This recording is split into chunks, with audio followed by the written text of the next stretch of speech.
Inicia el rito de esta tarde. Un café, unos hielos en un vaso, un cómodo sillón y vuelve a los días de radio. La conversación, la información y la buena música que te acompañarán en esta jornada.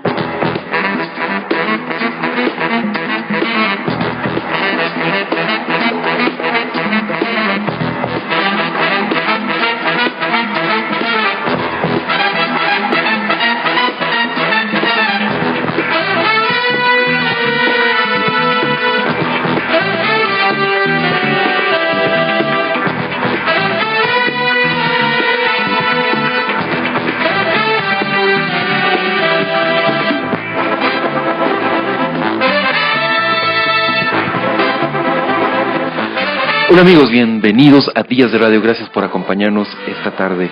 ¿Qué tal, Vero? ¿Cómo está? ¿Cómo estuvo el fin de semana? ¿Qué tal, César? Muy bien, bueno, ahí empezando fiestas de Quito, aunque han estado un poco apagadas, ¿no? Este año. Sí, definitivamente las fiestas de Quito desde hace algunos años ya, no sé, o sea, como que no hay tienen otro espíritu, ¿no? Tienen otro espíritu. Quizás también hay que ver cómo está funcionando las fiestas de Quito en el sur de la ciudad, en otros sectores donde tradicionalmente no se festejaba, pero que ahora se apunta muchísimo, ¿no? Claro. Hay muchos espectáculos, etcétera, etcétera, en Quitumbe, en el sur de la ciudad, y en la pista de aterrizaje del aeropuerto, que pomposamente es llamada Parque Bicentenario, ¿no? Ahí está también concentrada la actividad. ¿Qué tal? Damos la bienvenida a nuestro invitado de todos los lunes, Juan Carlos Calderón, editor en jefe de Plan B. ¿Qué tal, Juan Carlos? ¿Cómo estás? Gracias, César, buenas tardes, Verónica, y a todos los distinguidos oyentes. Bien, un poco atrasados en el cierre de la edición. Siempre te veo corriendo los días. Los lunes, ¿no? Corro yo mucho, ya realmente desde los viernes, ¿no? Jueves, no, tarde, viernes estamos corriendo, pero lo que pasa es que hay veces que los temas no siempre salen, es decir, o hay que esperar, o a veces la fuente te da una entrevista o algo, y las fotos no funcionan. O sea, nosotros en este plano siempre preferimos como la calidad, o sea, a esperar lanzar un tema por lanzarlo. Por ejemplo, ya hicimos una reportería de Carolina Rosero, una de las chicas que gana la medalla de oro en escalada. Es en esa competencia cuando gana la medalla de oro, y la hija del presidente, Sofía, gana la medalla de plata, ¿no es cierto? Y Carolina es una de las medallistas. Entonces es muy interesante porque teníamos con ella hecha la reportería, pero las fotos no funcionaron. Entonces eso, claro, lo vamos a postergar un poco hasta tener alta calidad. Pero bueno, ahorita estamos subiendo ya, la mayor parte del material está arriba, ya está en online. Y entre mañana y pasado tenemos 2 temas fuertes también que estamos terminando de preparar, ¿no? Lo que he visto en material que ya está subido es que hacen un recuento, una recapitulación de lo que ha significado la incautación de las empresas del grupo Isaías, y se habla de una importante pérdida para el Estado sumaría en total, entre muertos y heridos, más de $100 millones, $114 millones, me parece que... Claro, en función de los balances de las empresas que fueron incautadas. Hoy precisamente son 15 años de lo que el Filan Banco pasó a manos del Estado. 2 de diciembre de 1998. Una semana antes se había decidido y aprobado la ley de la AGD. Y Filan Banco es el primer banco que entra bajo, entre comillas, protección del Estado. Y entonces el reportaje empieza a partir de eso. Es decir, más allá de las causas, que ya se ha hablado muchísimo, de qué pasó con cómo y por qué, las razones de por qué el banco, Filan Banco, pasa a manos del Estado, qué pasó con sus administradores, con sus accionistas, cómo se dieron el tema de los préstamos de liquidez y las valoraciones de los préstamos. Todo eso ya es un tema que se ha venido tratando mucho. Pero casi no se ha topado desde cuando el Estado asume, son 15 años. Claro. Eso para muchos jóvenes que nos escuchan, pues, es toda una vida. Entonces, sí. Y es una historia, lo paradójico de todo esto, y eso registra el reportaje, es que después de 5 lustros, este enredo jurídico y económico continúa. O sea, no se resuelve finalmente, no pasa de lo jurídico, no termina de resolverse ni en lo económico, es decir, no sabes precisamente cuánto fue valorado, precisamente cuántas empresas, cómo son, y cómo han sido administradas estas empresas desde que tomó el Estado, también, y con la incautación que se dio en este gobierno. O sea, ahí se registra ya una valoración primera de pérdidas porque hace un informe en ese, el entonces presidente del fideicomiso, AGD No Más Impunidad, Pedro Delgado, hoy en Miami, él hace un balance y a partir de ese balance pues hay una rendición de cuentas y más o menos de lo que han venido perdiendo valorización estas empresas, ¿sí? A cómo han sido vendidas también después, las que han sido vendidas y todo eso, ¿no es cierto? Entonces hay un balance, es la cifra que nosotros estamos revelando ahí. Y entonces es un informe fuerte que hemos puesto, que es de Pablo Jaramillo, ¿no? Que además se reintegra equipo, ¿no? Con todos los honores. Pero es interesante, ya hemos planeado una agenda interesantísima de temas con la cual vamos a seguir trabajando. Sí. Uno de los casos quizás más llamativos y que retrata muy bien lo que acabas de decir, Juan Carlos, es el caso de Petro Manaví, ¿no? Sí. Una empresa que en el momento en que el gobierno toma control de esa empresa, tenía en caja 23 millones de dólares. Millones de dólares, así es. Y nadie sabe dónde está ese dinero. Hasta ahora nadie ha explicado qué pasó con esa plata. Impresionante. Y entonces, y las instancias de control deberían saberlos, es decir, entiendo que podría haber intervenido la Contraloría o la propia Super de Banco saber qué pasó. Oye, el propio fideicomiso AGD, nosotros pedimos información formalmente. Pablo lo pidió a Katia Murrieta, ¿no? Que es la nueva administradora que reemplazó a Pedro Delgado y no tuvimos respuesta, desafortunadamente. Hubiera sido interesante que el Estado, la entidad, la autoridad en este caso, pudiera ratificar o no estas cifras, deseo que se vinieron viendo por una investigación de campo de Pablo, pero que no tuvieron la respuesta del Estado en este caso. Pero claro, eso no ha rendido cuentas nadie sobre qué ha pasado y sobre las otras empresas, cómo se ha venido dando. En el caso, desde la salida de Pedro Delgado, claro, que sale por un tema de un título falso, ¿no? Pero, de hecho, a lo que debió haber respondido este funcionario era precisamente a la administración de estas empresas. Casi 900, ¿no? Su número. Casi 900. Claro, algunas chiquiticas, otras ya creo que en liquidación, como sea, pero había otras muy grandes y existen todavía. Y ver qué está pasando con esta incautación que se dio, que es el tema más controversial, digamos, dentro del proceso de estos últimos 15 años. Claro, aquí se menciona una serie de empresas, el grupo Ecu2, por ejemplo, que es un ingenio azucarero bastante grande, ¿no? Es 238 millones de dólares era su valoración inicial. Sí. Termina siendo vendido el 70% de sus acciones en 133. Ya ahí se registra una pérdida entonces de 33 millones de dólares, luego se vende el 12% adicional a los empleados por 23 millones de dólares y en resumen hay una pérdida de casi 40 millones de dólares solamente en Ecu2. Claro, claro. Bueno, esas son las cifras que vamos publicando, ¿no?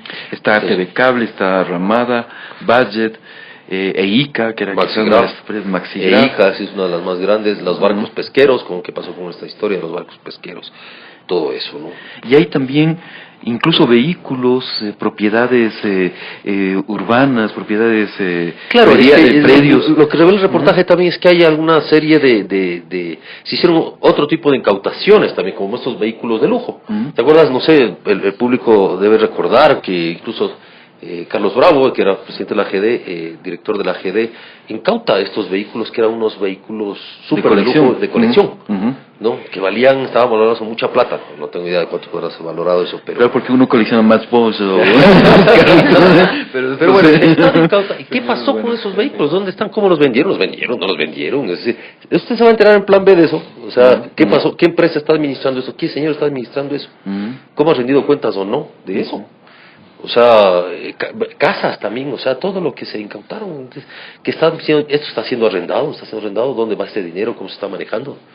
Es decir, nada de eso se rinde cuentas. No, digamos, lo que hay es no hay una transparencia en ese sentido, digamos, de cómo está, incluso por las personas interesadas, que somos nosotros, de saber qué está pasando con eso. Y se pidió a 4 instancias, ¿no es cierto?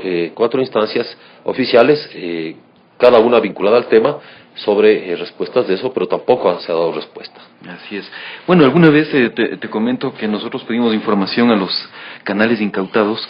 La respuesta que nos dieron, ¿se acuerda, Vero? Es que no son empresas públicas susceptibles de estar cuentas, ¿no? bajo la ley de acceso a la información, lo cual es absurdo, ¿no? O sea, son recursos públicos. Pero ellos se consideran a sí mismos como manejan esa figura un poco perversa de empresas privadas, pero en manos siendo administradas por el Estado y que por lo tanto no rinden cuentas. Claro. Es una cuestión paradójica, ¿no? Sí, hay que saber que lo que nunca quedó claro fue esta figura legal, es decir, ante quién rinde cuentas, porque finalmente, a la hora del té, al final del día, si esto sale en beneficio para el Estado ecuatoriano, hay que saber cuánto se ganó y qué se perdió, y cómo se devolvió ese dinero, porque el objetivo es ese. Claro. Al Estado ecuatoriano y a los depositantes de Filambanco. Y si no le va bien al Estado ecuatoriano, ¿quién va a tener que pagar eso? Es decir, digamos que por ahí, mal o quiera que no, haya un revés judicial para el Estado ecuatoriano, en las cortes internacionales, lo que sea. ¿Cómo se va a devolver y quién va a devolver eso? Vamos a tener que pagar todos los ecuatorianos.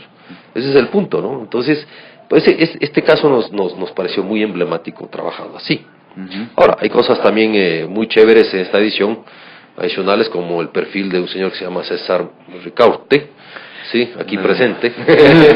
Un poco estábamos viendo, César, más allá de lo personal, que no se trata de eso, sino más bien del fenómeno que significa el tema de la lucha por los derechos de libertad de expresión en el Ecuador, y lo que nosotros pensamos existe es una nueva etapa en este proceso, que aunque todavía con dudas, con temores, con miedos, con pininos, ante la disolución prácticamente del tejido social ecuatoriano, o de los movimientos sociales, Fundamedios es una entidad que se mantiene, es decir, se mantiene en vigencia en esa pelea, ha logrado tejer una red internacional interesante, ¿sí? Ha logrado además que muchos países pongan los ojos en el Ecuador, que eso no existía, y además está tratando de alguna manera de consolidar otros frentes internos por otro tipo de reivindicaciones. Entonces llamamos a eso el tema de la lucha por el decreto 16, la vinculación increíble, entre comillas, que se ha dado con el movimiento indígena, el movimiento social, porque no nos digamos mentiras, el movimiento indígena hasta hace muy poquito creía que el tema de la libertad de expresión no era una lucha de los pelucones del universo, ¿no? O sea, y del comercio. Entonces, y no es así. Entonces, y eso ha ido, y yo creo que todavía falta. O sea, todavía falta. Yo creo que es un tema de conciencia. Y asimismo los periodistas también, comprometidos con los derechos humanos, poco han querido o han visto la vinculación con los movimientos sociales en ese tipo de cosas. Entonces, un poco como Filambanco y tú como su representante, perdón, como Fundamedios, perdón, la fea confusión. Fundamedios y tú como tu representante, como que mostramos un nuevo momento, ¿no? De esa historia de lucha que hay ahí. O sea, ese es el otro tema. Hay un tema que ya está también online, que es el tema de la Universidad Central. Y es un tema que lo hemos puesto, la cátedra de la represión, digamos. Hay denuncias de que existen más de 200 sumarios administrativos, académicos, en contra de opositores a la administración actual de la universidad. Claro. Entonces hemos titulado del garrote al sumario, pues, ¿no? Porque obviamente es una forma de control. Se denunciaba a que la universidad estaba tomada por garroteros y ahora está tomado por garroteros virtuales, digamos, diría yo, o sea, gente que ante cualquier evidencia de oposición frente al movimiento que es oficialista de la FEWE o del rectorado, pues ha sido objeto de una serie de controles, de disciplinamiento de la universidad, digamos, ¿no? Y quizás ahí los casos de los chicos del Mariátegui puede ser exactamente, es emblemático. Estamos mostrando algunos casos del movimiento Mariátegui, que es un movimiento fuerte que se da a partir de algunas protestas de la Facultad de Comunicación Social, precisamente, que va generando un movimiento al interior, interfacultades, ¿no? Interescuelas de la universidad, que llega a tener cerca de 8.000 votos, muy cerca a la votación de la FEWE, de los que ganaron son oficialistas, gobiernistas, digamos, ganaron por muy poco, pero a partir de eso se vienen dando una serie de expulsiones, sanciones a los chicos del movimiento Mariátegui. Y eso está mostrando en el reportaje. Entonces, a ver, esto coincide con la calificación de las universidades, la calificación entre comillas, o la clasificación de las universidades, y la Universidad Central pasa de una calificación tendría A a B, ¿no es cierto? El 12 son las elecciones del rectorado. El actual rector, que es parte comprometida de estos hechos, tanto de la clasificación como de las denuncias a las que han sido objeto, pugna por la reelección. Entonces, un poco en el ambiente ese está planteado pero el tema, el reportaje estaba viendo qué está pasando al interior de la Universidad Central, porque lo que se ve es la cara externa, es decir, se le ha clasificado en B, sale el rector a protestar, etcétera, etcétera. Pero hay un contexto de reelección, hay un contexto además de pujas muy duras internas, ¿no es cierto? De intolerancia interna además, o sea, y de un disciplinamiento y silenciamiento paulatino de la Universidad Central del Ecuador, que era una de las más comprometidas, confrontativas con los destinos del país, como tiene que ser toda universidad, bajo el concepto de la despolitización, o de que no hay que dejar paso a los tirapiedras, digamos. Lo que se está logrando es el efecto contrario. Es un estudiantado conformista, un estudiantado despreocupado en absoluto de las realidades del país y de lo que está pasando, ¿no? Entonces, ese es el otro tema que estamos haciendo, que está en el aire. Y pero hay temas también de cultura que siempre son interesantes en Plan B. Y me llamó la atención este tema del cine ecuatoriano, porque se ha hablado de un boom de producciones. Ustedes mismos lo han presentado, lo han puesto en escena de forma excelente en la revista, pero parece ser que tienen poco público estas películas. Claro, hay un boom de producciones, pero falta el boom de los espectadores, digamos. Yo creo que el cine ecuatoriano aún no encuentra su público. O sea, no porque ser ecuatoriano significa que tengamos que ir a ver la película ni que nos tenga que gustar. Claro. O sea, digamos, eso no es un problema de cédula de identidad, sino de gusto estético, de cultural. Y eso no está dándose, salvo contadísimas excepciones. La excepción es la historia de la muerte de Jaime Roldós, que es muy interesante como fenómeno porque es un documental. Claro. Y los documentales les ha ido bien. El del caso Restrepo lo mismo. El caso Restrepo, que es del 2012, claro. Y antes el del caso de la historia de Alfaro Vive, en el 2010 o 2010, me parece que sí. ¿no es cierto? Y, bueno, lo penoso es que no se produzcan documentales tan seguido. O sea, la historia de nuestro país creo que exige, ¿no?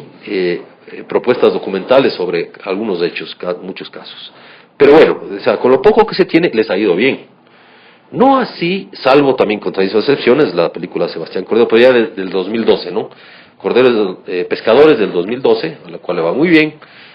También Tania Hermida con ¿Qué tan lejos?, que es otro hit también, ¿no? Contemporáneo, y así. Pero en el 2013, que es la evaluación que nosotros hacemos, se lanzan 11 películas con escaso público la mayoría. Es decir, escaso público relativamente en el sentido de lo que esperaban los productores y los directores para recuperar la inversión y tener una proyección económica. Claro. Ahora, esto no siempre, digamos, relativizando, no siempre se da. Yo creo que el boom del cine ecuatoriano es reciente, ¿no? Es reciente, y todavía tiene que calcular ir calculando momentos, y fuertemente. ¿Por qué? Porque el cine ecuatoriano como tal no controla las salas, es decir, las salas están tomadas por Hollywood, es obvio. Y vos ves que en 4 o 5 salas se lanza una película. Y entonces, obviamente esto es tomado desde la distribución como un negocio, pero el cine ecuatoriano está subvencionado en su mayor parte, ¿no es cierto? Eso es, claro. Digamos, y lo llamo ecuatoriano porque nos cuesta a todos nosotros. Y yo confío plenamente en la inteligencia, en el talento de los directores y los productores y la forma de sacar adelante. Yo creo que es un proceso. Pero en términos de distribución me parece que hubo como demasiados estrenos, uno muy seguido de otro. Un momento que se estrenaron 3 películas al tiempo, en la misma semana, y con los 3 mismos actores, o sea, participando en distintas películas. Claro, una confusión. O sea, algo está pasando ahí. Lo cierto que vos ves que al mismo actor, Andrés Crespo, está en 3 películas, Espinosa, como es el otro actor, no se me fue el nombre, y el pájaro Febres en 2 películas. Entonces, claro, vos ves que ahí hay como un déficit de actores, ¿no? O sea, eso es el proceso de la industria. Yo creo que crear industria de cine no es fácil, no es cuestión de coger las subvenciones y decir, hagan chicos esta película. Y ya tenemos... ya tenemos industria, ¿no? Claro. Aquí hay que construir actores, hay que construir gente especializada en luces, Claro. camarógrafos de imagen, directores de arte. Y el tema de la distribución, que siempre Y el tema de la hay que distribución. ser estratégico incluso Claro, en claro. manejar. Entonces, bueno, lo importante es que este reportaje lo que hace es poner un cable a tierra sobre lo que se podría llamar la burbuja o el boom del cine ecuatoriano, y no es así. O sea, el cine ecuatoriano ha tenido también, le falta mucha proyección internacional, digamos, ha tenido ciertos relativos nominaciones, en festivales. Y eso, pero bueno, se lo lleva la mayor parte de los Restrepo, ¿no? La historia de María Fernanda Restrepo. Y también el documental, nuevamente el documental de Roldós, que está seleccionado, de la muerte de Roldós, de Manolo Sarmiento, está seleccionado en Ámsterdam, en el Festival Mundial de Documentales, y eso es un éxito. Pero, digamos, ya tenemos una base, o sea, ahí está la base. Hay problemas de distribución, hay problemas de públicos, hay que construir públicos. No es fácil, es un público que ha estado durante más de 50 años sometido a una constante bombardeo de cine extranjero, que no hay que extremarlo bien, pero es un fenómeno, es un dato de la realidad. Entonces, al principio tuvimos cine mexicano muchísimo, ¿no es cierto? Cine latinoamericano muy poco, cine europeo casi nada. Entonces había un monopolio casi del cine estadounidense, ¿no es cierto? De mala y buena calidad. Y entonces eso hay que romper, eso son décadas de claro, porque el mismo debate se tiene en España, en Argentina, claro. También en España se discute por qué la gente no va a ver películas españolas, ¿no? Que es también... y nos trae una película española y nos parece magnífica a nosotros. Claro, o sea, claro. De pronto nos va mejor en España. Bien, entonces mucho material de lectura realmente en este plan B que se renueva hoy, pero nos cuentas que también va a haber temas que se sigan subiendo esta semana. Quiero un poco anticipar eso. O sea, estamos terminando un informe sobre los acuerdos secretos con Colombia en el tema de las fumigaciones, ¿no? Ya. Obtuvimos los acuerdos y estamos haciendo una recopilación histórica de qué pasó desde el momento en que nos parece muy interesante. En febrero del 2007 se hace un primer Consejo de Seguridad Nacional, donde el presidente de la República primero pide que se bajen los aviones a tiros, ¿no? Casi le declaramos la guerra a Colombia después de ese consejo. Y personas como Alberto Acosta le detuvieron, dijeron, no, o sea, no se trata de eso, tenemos que... Y el presidente quería como medidas muy contundentes frente a lo que estaba pasando, que era grave, estaba pasando. No digo que estuvo mal o bien, no juzgo la decisión del presidente ahí, pero digamos, había esos 2 caminos. Sí, bueno, y ahí se resuelve entrar a la demanda. Entonces, hay que demandar ante la Haya y hay que parar las fumigaciones con glifosato. Dice, hay que exigir a que Colombia detenga para siempre, además, estas fumigaciones. El 31 de marzo del 2008 se presenta el procedimiento de demanda, el procedimiento inicial, o se introduce la demanda, lo hace Diego Cordobés, que estaba en ese momento en La Haya, y tenemos el texto de esa demanda también, y el gobierno del Ecuador le exige a que La Haya le obliga a Colombia primero a parar las fumigaciones, a indemnizar, clarito es la palabra, indemnizar, ¿no? A toda persona y a todos los montos que decide el tribunal, y que Colombia respete la soberanía nacional, porque lo que estaba pasando desde el 2000 en adelante es que hasta esa fecha es que había muchísimas incursiones, sobre todo de aviones fumigadores, ¿no? Y no había pasado. Por eso el presidente reacciona y dice, o sea, bájense ya, pues, o sea, si invaden el territorio ecuatoriano, que están esperando, ¿no? O sea, es un poco, era eso, porque ya eso se da desde antes, ya desde el gobierno de Alfredo Palacio. Me acuerdo que había muchísima irritación por parte de la Cancillería ecuatoriana. Francisco Carrión era el canciller, había muchísima irritación por lo que estaba pasando. Colombia se comprometió a hacer muchas cosas, no cumplió.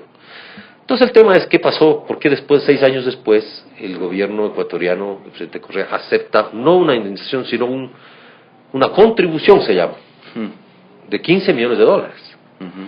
una contribución de 15 millones, además admite el hecho de no tener que demandar más, nunca más. Es decir, hace una serie de concesiones que no corresponden a lo que se buscaba. Entonces la pregunta y lo que trata de responder el reportaje es ¿por qué?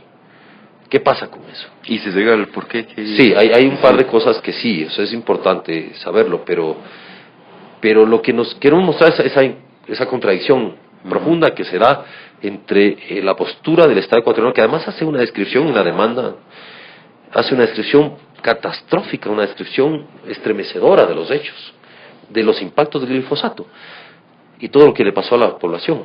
Y 6 años después admite no solo que Colombia, porque hasta ese momento había una franja de 10 kilómetros que Colombia se comprometió a respetar, y con estos nuevos acuerdos Colombia puede llegar a los 2 kilómetros, ¿sabe? Mejor dicho, ya en el río, ¿sí? Claro. Y retomar las fumigaciones, etcétera, etcétera. El Ecuador no ganó nada a nuestro criterio, no ganó nada con eso, pero además entrevistamos a varios campesinos, a la Federación de Campesinos, que tú entrevistaste también a Darwin, pero él nos da una serie de elementos interesantes. Él dice, por ejemplo, solo hablemos del cacao. O sea, él menciona que montar una hectárea de cacao cuesta $4,000. Entonces una comunidad, por más pequeña que sea, cada familia tiene la posibilidad de montar al menos una hectárea. Claro. Entonces hacíamos las cuentas, ¿no? Solo en un poblado son 4,000 familias que trabajan en el cacao, son 4,000 hectáreas por año. Por 1 millón, ¿no es cierto? Y eso por 12 millones, no corresponde a los 15 millones que, por lo menos son 50 millones, solo en cacao, en pérdidas, solo en cacao. Ahora, cuenta los otros productos, cuenta la contaminación, cuenta, él decía, y él, como lo que piensa un hombre del campo, un agricultor, dice, a ver, la naturaleza le cuesta 30 años regenerar no, y generar un árbol de aguacate. Un árbol de aguacate, en esas condiciones, en las mejores condiciones, decía él, produce 1,000 pepas al año, 1,000 frutos al año. O sea, eso multiplica por 12 años de lo que se perdió, etcétera, etcétera. Pero más lo que se perdió de lo que hizo la naturaleza. Es decir, o sea, no solo es el tema económico, es incuantificable. ¿No? Y eso no se resuelve con 15 millones, con una contribución de 15 millones. Solo para irnos al tema metálico. Pero si ya vas a otro tema, al impacto de los niños, estamos publicando dibujos de cómo los niños ven de la Amazonía, ven las fumigaciones. Es espantoso. Es espantoso. O sea, el terror de ver los aviones que se vienen encima, y eso va a volver a pasar. Entonces, claro, el gobierno ecuatoriano y colombiano hablan de las relaciones de una agenda positiva entre los dos países. La pregunta es positiva ¿para quién? Porque finalmente los campesinos se sienten traicionados.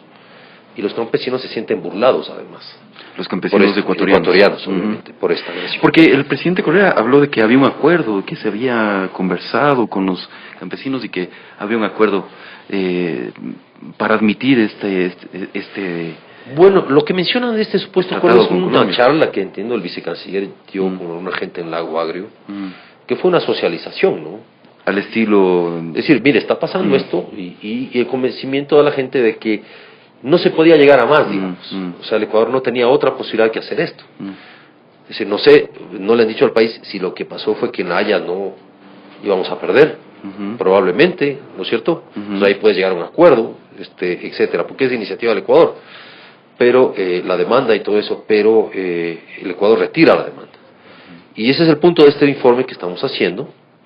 Y finalmente también ya estamos por terminar un informe sobre la refinería Esmeraldas, en nuestra serie de refinerías, ¿no? Entonces, sí, nos del interesa, Pacífico, el cuento chino, ¿no? Sí, nos interesa el tema porque precisamente se le vendió al país para estas últimas elecciones como el binomio ganador de que se trataba de un cambio de matriz productiva. Pero este cambio en matriz productiva implicaba muchísima inversión en el extractivismo, o sea, es una especie de paradoja. El proyecto simbólico, emblemático, es la refinería del Pacífico en este cambio, es decir, ir hacia la petroquímica. Pero tiene sus problemas que fueron reflejados en este reportaje. Ahora, ¿qué está pasando con el actual sistema de refinación. Y nos parece el caso de la refinería Esmeraldas también emblemático, porque hasta hace una semana hubo un riesgosísimo accidente, un incendio en la zona de gas licuado. Estuvo a punto de llegar a una catástrofe. Antes fue detenido a tiempo. Salió una nota pequeña en unos medios, pero el tema es muy grave. A esta refinería se le ha invertido $800 millones, supuestamente para su total recomposición. Pero ¿qué está pasando? Entonces, ¿para qué hacemos la refinería del Pacífico? ¿No? Hay una serie de temas que está abordando el reportaje. Por darte un dato, la refinería produce asfalto, ¿no es cierto? Bien. Pero lo que se hizo fue mandar a pavimentar con cemento toda la refinería.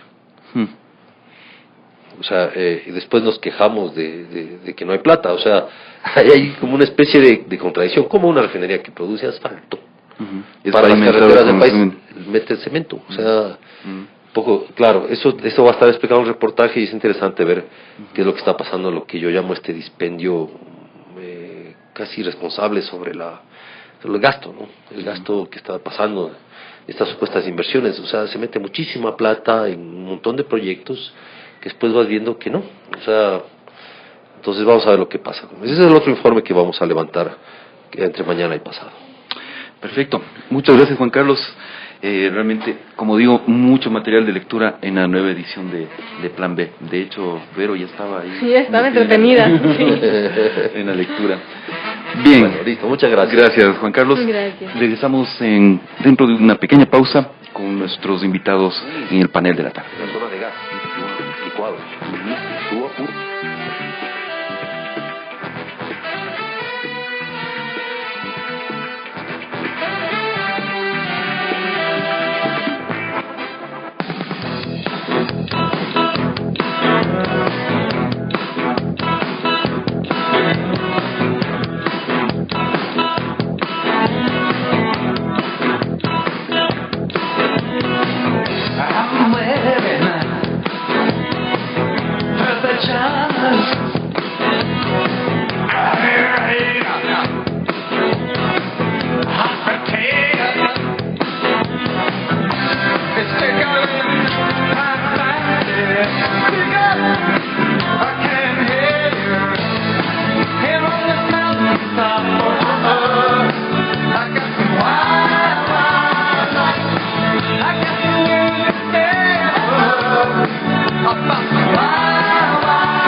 Estamos de regreso en Días de Radio y estamos listos para hablar de un tema que ha sido un poco polémico en estos días, y es que salió pues la categorización de las universidades. Por esta razón tenemos aquí a Franklin Velasco, a quien le damos la bienvenida. Él es director de Marketing Center y catedrático de la Universidad San Francisco de Quito, además director de la comisión acreditadora de esta universidad, que actualmente resultó con categoría A, de entre las pocas que están en esta categoría. Franklin, bienvenido. Muchísimas gracias. Bienvenido, Franklin. En realidad son 3 universidades de pregrado que han obtenido la calificación A y 2 de posgrado, ¿no? Y una de esas universidades es la Universidad San Francisco de Quito. ¿Cuál ha sido la estrategia para lograr esa acreditación? Bueno, muchas gracias, César. Realmente yo te diría que la estrategia es desde el principio siempre la universidad cuando se fundó, ¿sí? Llevó cierto tipo de directrices, filosofía, cierto tipo de visión desde la parte de los fundadores. El otro día que estábamos explicando justamente a otros medios el resultado justamente de esta evaluación, contemplábamos que la universidad desde que nació, ¿sí? Nació con la filosofía de primero, ¿sí? Ser una universidad de excelencia académica. Eso implicaba tener los mejores profesores, buscar siempre tener los profesores cuya planta docente tengan títulos terminales, y por otro lado siempre estar enfocado hacia el estudiante, que es realmente la razón de ser de la universidad, ¿sí? Entonces eso te podría decir que desde su fundación la seguimos, y yo inclusive como exalumno, durante la presentación escuchaba, faltó justamente esa parte, quizás como exalumno te diría que también he vivido en carne propia justamente cómo ha sido la universidad y con todos estos esquemas de mejoramiento de calidad. Y como te contaba antes, siempre hemos buscado el mejoramiento continuo, mucho más allá del actual marco legal, que es un marco legal sumamente exigente, es realmente una camisa de fuerza para las instituciones de control como también son para las universidades. Y no se diga también para universidades privadas. Es decir, bajo los actuales esquemas de acreditación, ¿qué exigencias extras han tenido que cumplir, Frank? Mira, desde la publicación en octubre del año 2010 de la LOES, de la Ley Orgánica de Educación Superior, esa ley ya exigía un gran cambio en el sistema universitario, en todas las universidades. Por decirte algo, un esquema ya de profesores que sean profesores a tiempo completo. Pero como te decía, la San Francisco desde siempre había crecido con este tipo de filosofía. Otro elemento es la parte de la investigación, ¿sí? En este gobierno han dado mucha importancia a la investigación científica. Tú ves que el CENESID ha existido desde hace muchos años atrás, realmente con el fin de fomentar la investigación científica, pero es algo que somos en Latinoamérica muy pobres, ¿sí? En investigación científica. Las universidades han tenido que adaptarse, hacer las inversiones. Yo diría que ese es el otro campo donde uno como universidad tiene que realmente actuar inmediatamente para poder ir progresando justamente en la parte de la investigación. Otro de los aspectos que te puedo decir es del actual marco legal. El actual marco legal se refleja en ciertos procesos dentro de las universidades. Por citarte uno, la evaluación de desempeño de los docentes, por ejemplo. Entonces, todas esas son las exigencias que realmente nos han seguido desde la creación de la LOES. Luego, hay dos reglamentos que son dos reglamentos importantísimos. Uno es el que acaban de aprobar la semana pasada, que es el reglamento de régimen académica, que es el que va a regir justamente toda la parte curricular de las universidades. Ese fue un reglamento que ha tenido una amplia participación, siempre nos han invitado a todas las universidades justamente a estos lobbying para poder discutir de los distintos temas sobre ese reglamento. Y otro reglamento que fue el reglamento de carrera docente y escalafón, que en cambio no tuvo ninguna discusión. Fue algo que inmediatamente, inclusive la misma LOES, fue algo que no tuvo una discusión realmente tan abierta como realmente fue este último reglamento. Entonces, te diría que en esos reglamentos está realmente toda la exigencia hacia todas las universidades, en toda esta parte de procesos de investigación y de contar con una planta docente que sea esta, que pueda producir justamente la investigación y obviamente también dar clases. Ahora, más allá de estar en la categoría A, que realmente es importante, porque además, como volvemos a explicar, hay solamente 3 universidades de pregrado en esta categoría. ¿Ustedes se encuentran satisfechos con el sistema actual de acreditación, evaluación y acreditación? Porque el resto de universidades ven muchas inconsistencias, ven demasiada subjetividad en la forma de calificación actual de la universidad. ¿Ustedes están satisfechos con el sistema de evaluación? Sí, César, realmente, mira, primero la precisión. Esta categorización de estas 3 universidades son universidades de pregrado y posgrado. Sí. Y realmente cuando uno le ve a este grupo de universidades, la única universidad en sí es la San Francisco, pero los otros son 2 politécnicas. No tienen carreras de humanidades, no tienen carreras de artes, no tienen carreras de comunicación, justamente, por ejemplo. Entonces, con esa precisión te diría que como cualquier modelo de calidad que se intente implementar a cualquier nivel, siempre va a tener imperfecciones. Nunca se va a llegar a un 100%, ¿no es cierto?, de justicia y de equidad. Pero sin embargo fue un modelo muy transparente, fue un modelo que desde marzo del año anterior, ¿sí? Ya empezó a circular un primer borrador, luego se ejecutó ya unos segundos, terceros borradores a lo largo de este año. Entonces nosotros ya un poco como universidad reconocíamos cuáles eran los distintos indicadores con los cuales nosotros nos iban a medir, ¿sí? Estuvo muy claro desde un principio realmente cuál iba a ser el modelo institucional. Hubiéramos querido tener mucho más debate, eso sí, en ese modelo, porque sí notamos que todavía existe ese estilo de imperfecciones.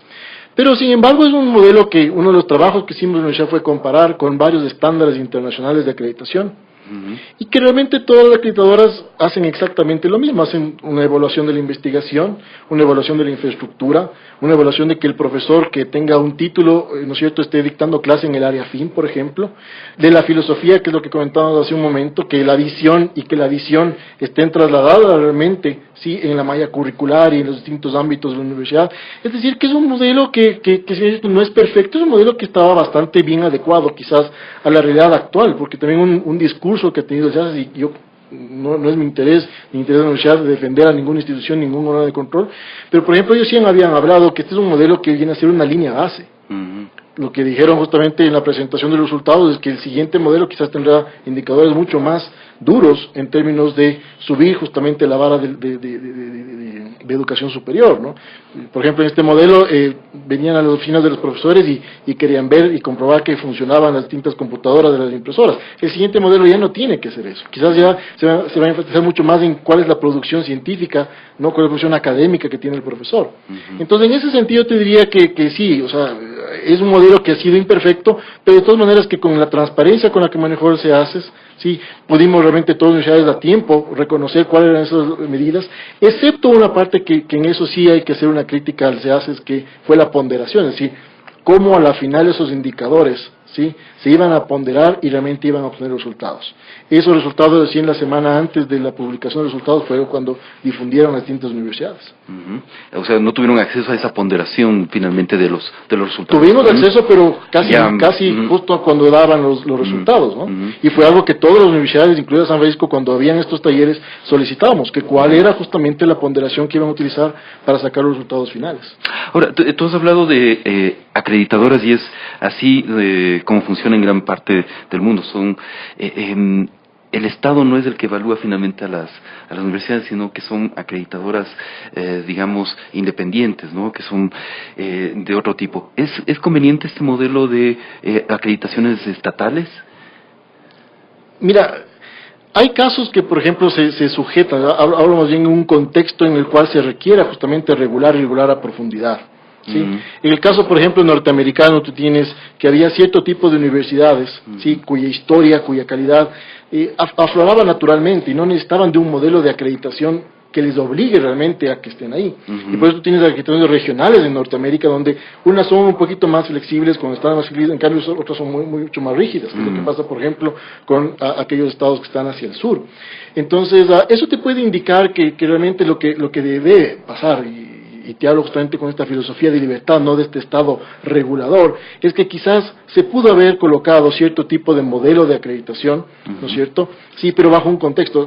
Aquí tenías un contexto donde había 70 y pico universidades, donde realmente muchas universidades había mucho desorden, ¿no? Ese contexto tenía que tener la regulación. Quizás lo que esperamos es que más adelante sea un modelo mucho más flexible, ¿no es cierto? En donde podamos avanzar y poder evolucionar cada universidad y llevar realmente la batuta de la educación de todos los bachilleres, que realmente es una labor muy importante que tiene no la universidad particular, sino también la universidad pública, todas las universidades realmente.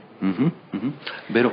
Sí, yo tenía una pregunta. Bueno, estaba viendo un comunicado que envió la UDLA que decía que con mucha indignación ve esta calificación que se ha dado a las CEACES y dice que la categorización es una medida inválida para ellos a nivel institucional, ya que ponen un mismo saco universidades grandes, medianas y pequeñas bajo idénticos parámetros, y que para ellos oculta los programas de excelencia que puede tener una universidad clasificada como B o C, así como los focos de deficiencia de las universidades tipo A. No sé qué opinas sobre esto. ¿Cree que en verdad se pusieron quizás de un mismo saco universidades pequeñas, universidades grandes que quizás no tienen la capacidad para contratar, por ejemplo, a 12,000 profesores a tiempo completo? Bueno, sí tuve la oportunidad de leer el comunicado, inclusive las redes sociales están atestadas de comentarios favorables a todas las universidades en general. Mira, con todo respeto a la Universidad de las Américas y con todo respeto al rector, no comparto, y este es un comentario muy personal, no comparto con el estilo y con el tono con el cual se escribió ese tipo de comunicación. Carece a la verdad en donde sí fue un modelo que fue difundido, hubo como 3 o 4 talleres justamente a los cuales asistíamos.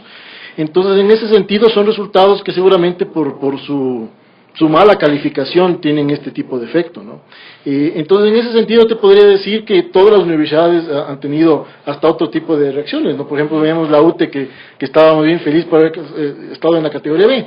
A la final creo que todas las universidades debemos mejorar, como decía antes, ¿sí? Sin importar que sea la UTLA, la internacional o muchas universidades en categoría C, pero que sí nos hace pensar, ¿no es cierto?, que una universidad privada que esté en categoría C no está bien. Tampoco podemos ver una universidad pública porque es el dinero de todos también que categoría C. Por supuesto. Todas las universidades realmente deberían estar hacia arriba. En ese sentido, ¿qué metas ha propuesto la universidad en este proceso de mejora continua? ¿Cuáles son los próximos pasos a dar?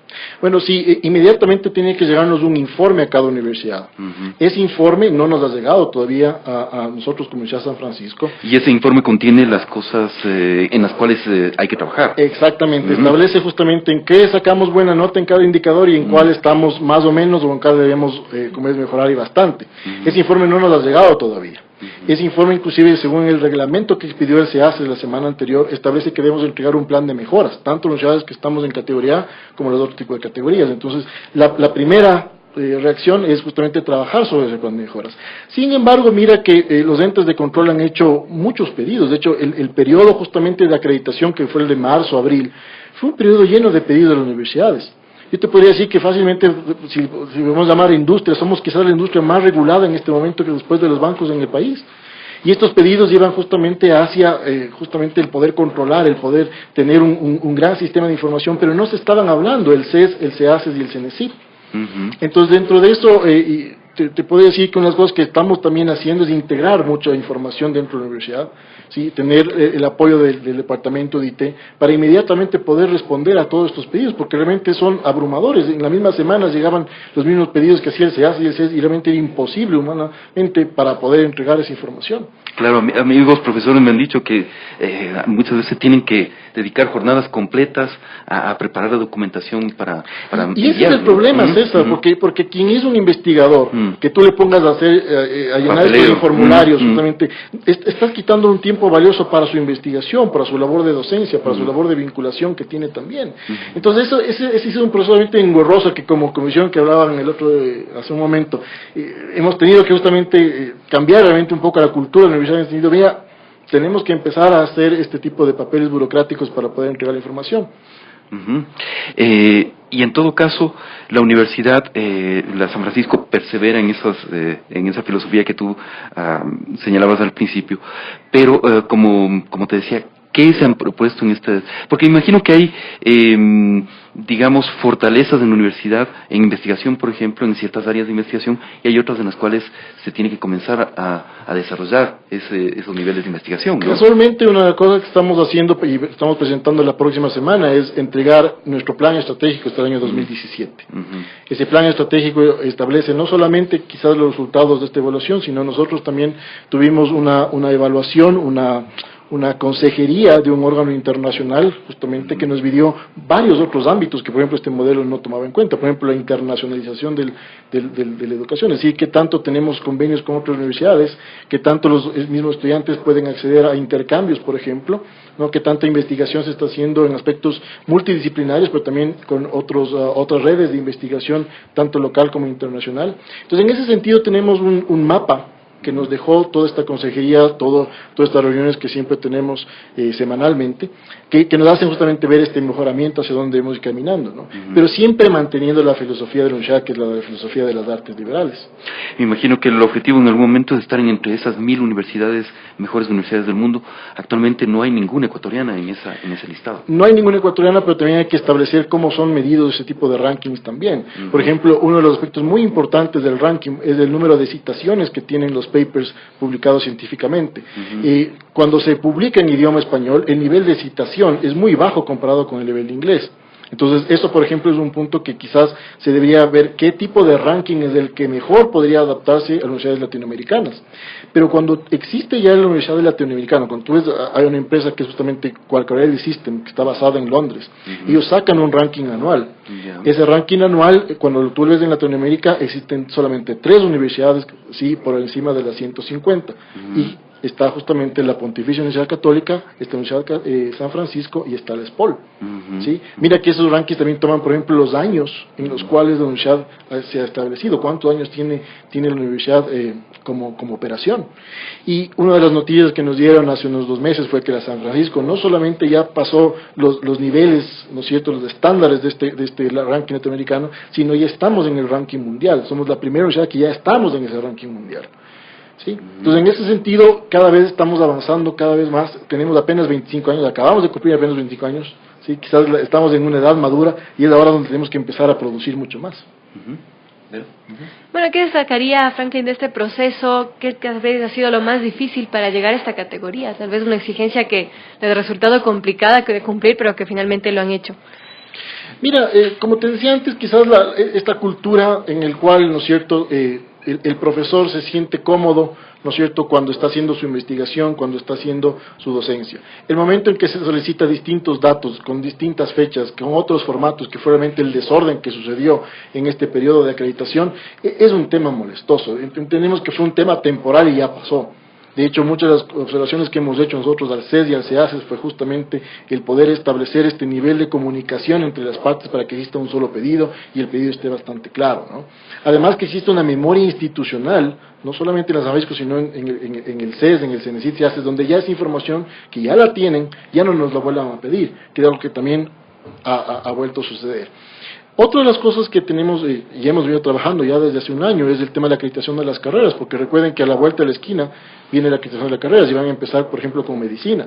Entonces, una de las cosas, nosotros no hemos bajado para nada la guardia en este sentido, más bien estamos trabajando muy fuerte en tema de la acreditación de las carreras, porque igual exige toda esta documentación, todo este tipo de procesos. Entonces, como estamos justamente a cierre del año fiscal 2013, es el momento donde también tenemos que recopilar toda esta información, que seguramente va a ser el periodo que van a evaluar para las carreras. Entonces, parece que van a empezar con medicina.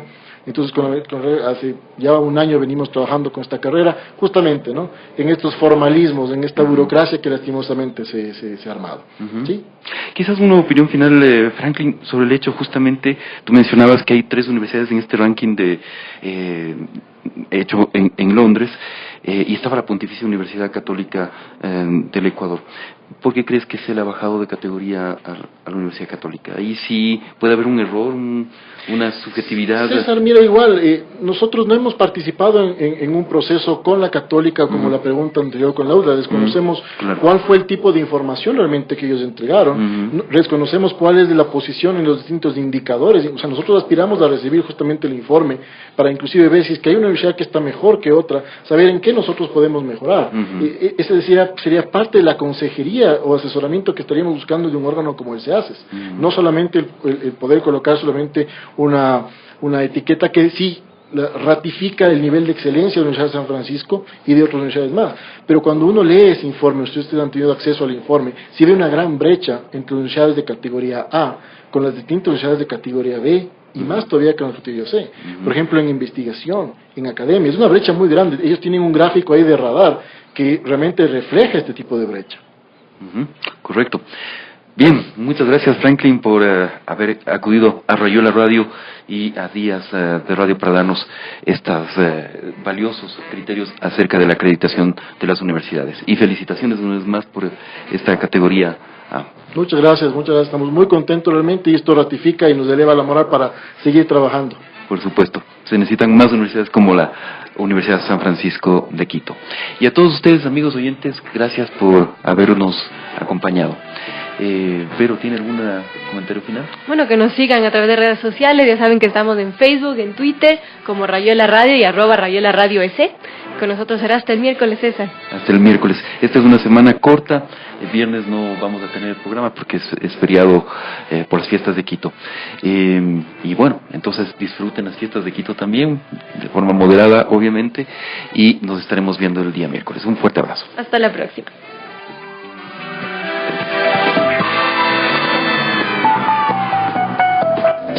Gracias por acompañarnos en Días de Radio. Y ahora te dejo con más sensibilidad liberada.